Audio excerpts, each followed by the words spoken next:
যে ছেলেটা বাড়িতে কিংবা দেশে থাকা অবস্থা এক গ্লাস পানির জন্য তার মাকে বলতো, মা আমি পানি খাবো, আমাকে এক গ্লাস পানি দাও। বা বড় বোনকে বলতো, আপু আমি পানি খাবো, আমাকে এক গ্লাস পানি দাও।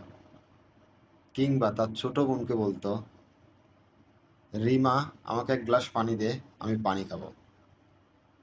আজকে বিদেশে এসে ওই ছেলেটাই 12 ঘন্টা, কেউ কেউ 16 ঘন্টা, কেউ 18 ঘন্টা, কেউ 15 ঘন্টা ডিউটি করে, তারপর বাসা আসে, বাসায় এসে রান্না করে, রান্না করার পরে খায়, তারপর ঘুমায়।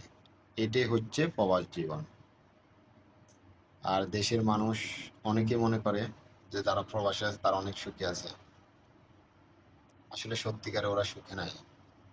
ওদের প্রতিটা দিন, প্রতিটা মুহূর্ত জীবনের সাথে যুদ্ধ করে ওদেরকে বাঁচতে হচ্ছে।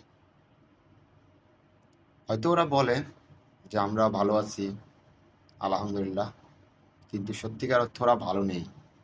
বিশ্বাস করেন, ওরা ভালো থাকতে পারে না, ভালো থাকার অভিনয় করে।